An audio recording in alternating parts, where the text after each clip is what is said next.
good. All right. So, can you state your name Uh, for the video? Colonel Steve Hartman, Colonel Steve retired. Hartman, retired veteran. Andre Arnold.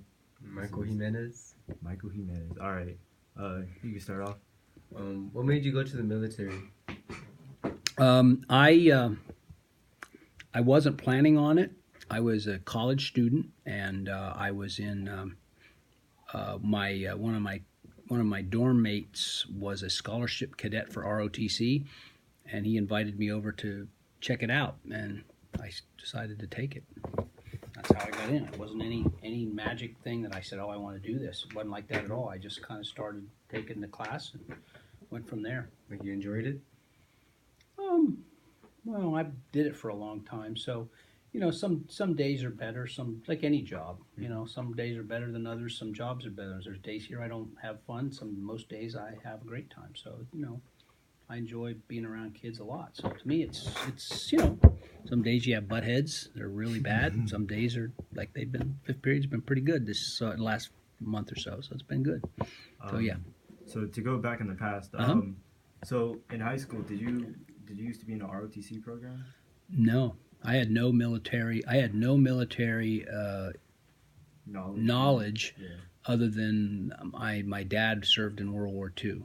But that was it, and he never talked about it. So I had really no background in things military till I joined ROTC. In college. In college, right? Yeah, we didn't have junior programs where I grew up. All right. When you were in the camps, did your mom write you letters? Well, yes. I mean, in when you're overseas, but keep in mind that I was in a time where we had technology, so not like now, but we could make phone calls. We did get letters. If I was stationed in Korea had, there were times where you would get letters, but it was not wartime. It was you could make a long distance call and things like that. I'm hungry. Food? Yeah, that would sound good right now. But good. Yeah. So you said you were in Korea. What are the other places that you have been in? I've been in the Middle East, Europe, all over the U.S., Japan. What time would you wake up to train? Well, again, a lot of it depends on what you're doing. See, the military day isn't the same every day. I mean, it's like other jobs. There's requirements that get dropped on you to go do this. Like today, we just got hit with another color guard, so we got the color guard on, and that's how it happens in the military. So all of a sudden, last week we got asked to do a color guard for the senior awards night, which is Tuesday night, and now I just got asked to do a color guard for Thursday for Congressman Sherman's here, and that's how it is in the military. So things change. So the boss comes in and says, "Hey, we need you to do this." You go, "Yes, sir," and you make it happen, and that's kind of how it works. But an average day. Usually you wake up about 5 or 5:30. You go do PT till about 7. Clean, eat breakfast, and usually to work by 8:30 on a normal day. So you work out. The nice thing is you get paid to work out, do your exercise.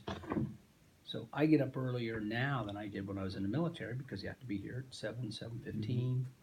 Sometimes I'm 7:30, but yeah. So you got to get up earlier to do the same thing. Because we don't get paid to work out like you do in the military. Teachers don't. It's not a requirement to be a teacher. So. Okay. Was your squad nice gentlemen?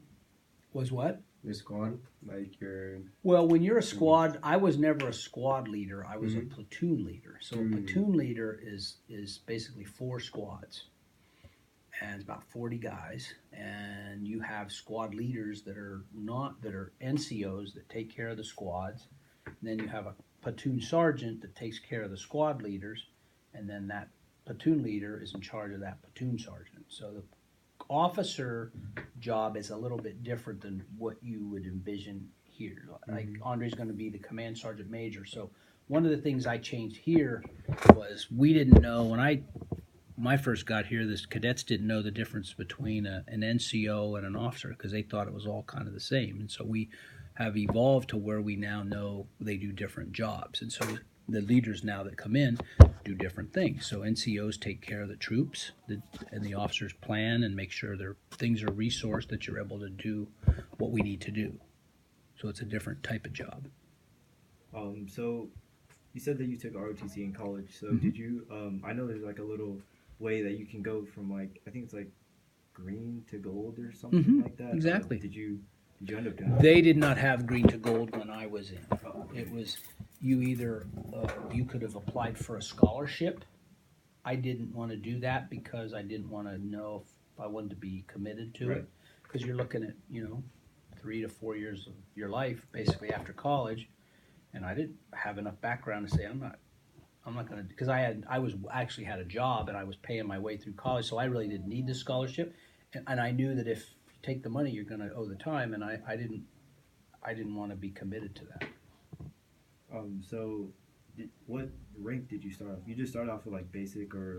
No, as an officer you start off as a second lieutenant. So you went into the. You go in right out of college as an officer because you get your college degree. Right. Okay. Yeah. That makes sense. All right. Unlike JROTC, you only have 4 years to do anything. So Yeah. it's a lot abbreviated. To make a battalion commander in the Army, it'd probably take you at least 16, 17 years. Wow. It takes a while. Yeah, You don't get it in 4 years. Yeah. So yeah. Was the process to signing the papers to the military long? Like, Anything in the government takes paperwork. Takes a while. So yeah, Mhm. it takes a while. Yep. So did you end up going to like a boot camp or anything like that? We did. Officer boot camp is a little bit different than enlisted boot camp, Right. but we went through about what?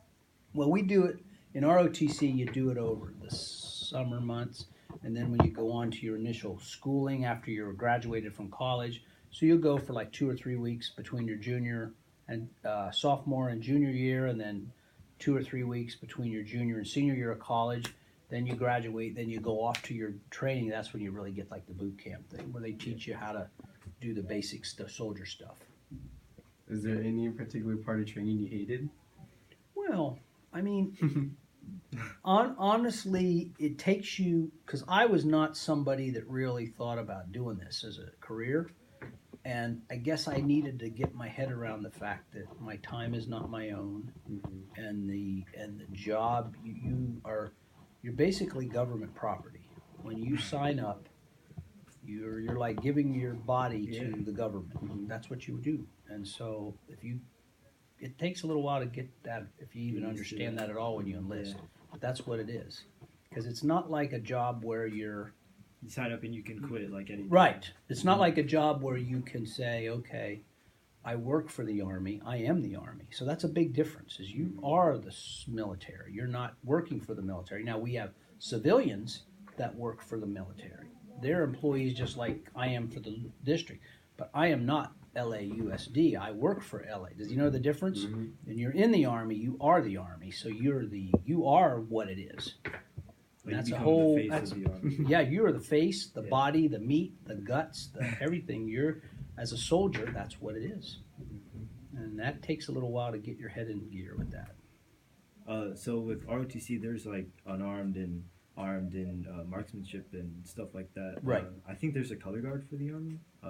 Well, we don't, unless you're in a specific unit like the Old Guard. Yeah. Which is the ones we show videos on. They're the ones that do a lot of that for the Washington and that. But you have people that do those duties in the military units on bases and stuff. But that's not their primary job. They do it as a side job or something like that. Is there any way you can just like not do it as a side job, but just if you're like bored or something and you just want to like go shoot a rifle, is that possible or?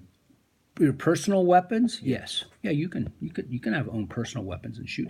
You can shoot. I mean, most times when a unit, because remember, in the Army or in the military, it's a unit. It's not a person. They're soldiers, but the soldiers come together as a collective body to do something as a unit. Mm-hmm. So when we go to shoot as a unit. Right. The whole unit goes to the range and we fire. Is it like a majority process or is it just like a? When you say majority, what do you like mean?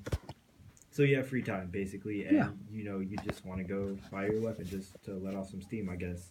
Well, that's your personal weapon. Oh yeah. Yeah, your own personal. Yeah, yeah. You're free to go have weapons. Your own Okay. pistol. Oh yeah, you can go to the private. You're not going to the military. Now they may have ranges for like weapons, military weapons, and they may have a private range on there to shoot. Personal. Yeah, like I had a boss that liked to shoot skeet, so he'd bring his shotgun and they'd be out in the middle of the because some of these bases are huge, and you're up there and he'd shoot skeet for fun. That was his hobby. He liked that. I didn't, but I mean that was his thing. So yeah, you're you're not a prisoner. I mean you have rights. There's Yeah. things that you could play golf. A lot of people play golf. Did you ever play golf? Yeah, but I'm terrible at it. And I got frustrated with it because it really takes what I wanted to do is I wanted to spend time with my family, and golf requires a lot of time. It takes probably 4 hours to play 18 holes, and it can be 4 hours of joy or frustration depending on how you shoot that day, and it's pretty frustrating sport. Did you ever play any other sports besides golf? Like while you were? When I was in the military, Yeah. I was a runner. I like to run. To me that didn't require a lot of equipment, and I ran. That's how I kind of got in the Army. I was in really good shape because I was running a lot in high school and then college. And when I went to ROTC, I was in pretty good shape. So the Army measures how smart you are by how physically fit you are. So I was pretty fit. So they liked me for that because I could be pretty competitive on running and stuff like that. Right. Yeah.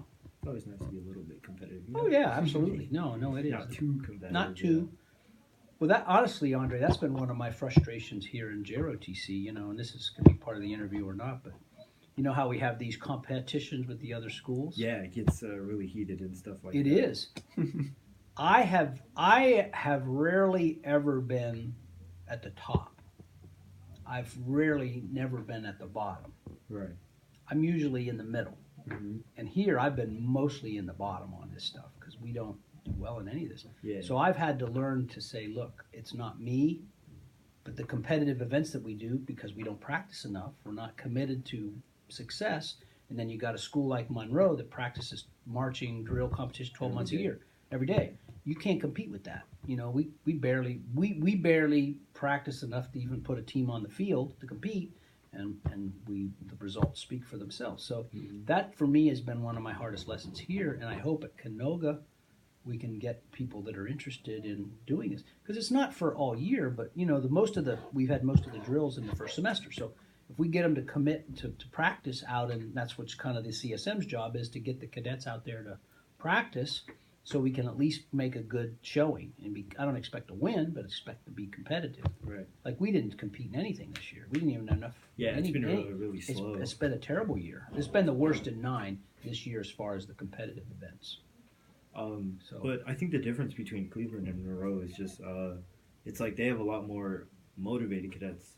Exactly. A lot more cadets. Period. They kick kids out that don't cut it. So exactly. Their cadets are all and that's like Van Nuys, the same thing. They're all really motivated cadets. Yeah. And we have very few that are that way. And that's been our problem.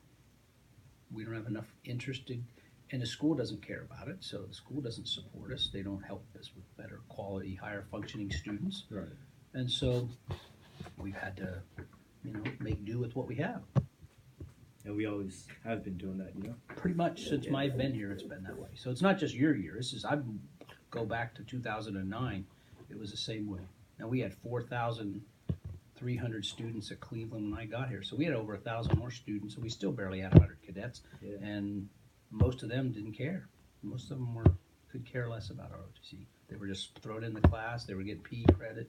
They didn't want to wear a dress at PE, so they put them in ROTC because we got PE credit for about the first 2 or 3 years I was here. And we still couldn't get any good kids in here. So for whatever reason, that's why it's closing.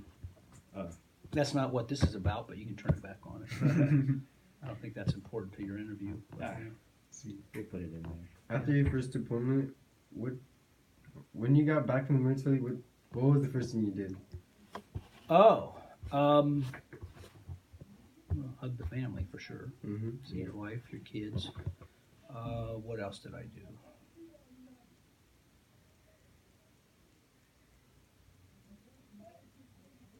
Wait, so you said your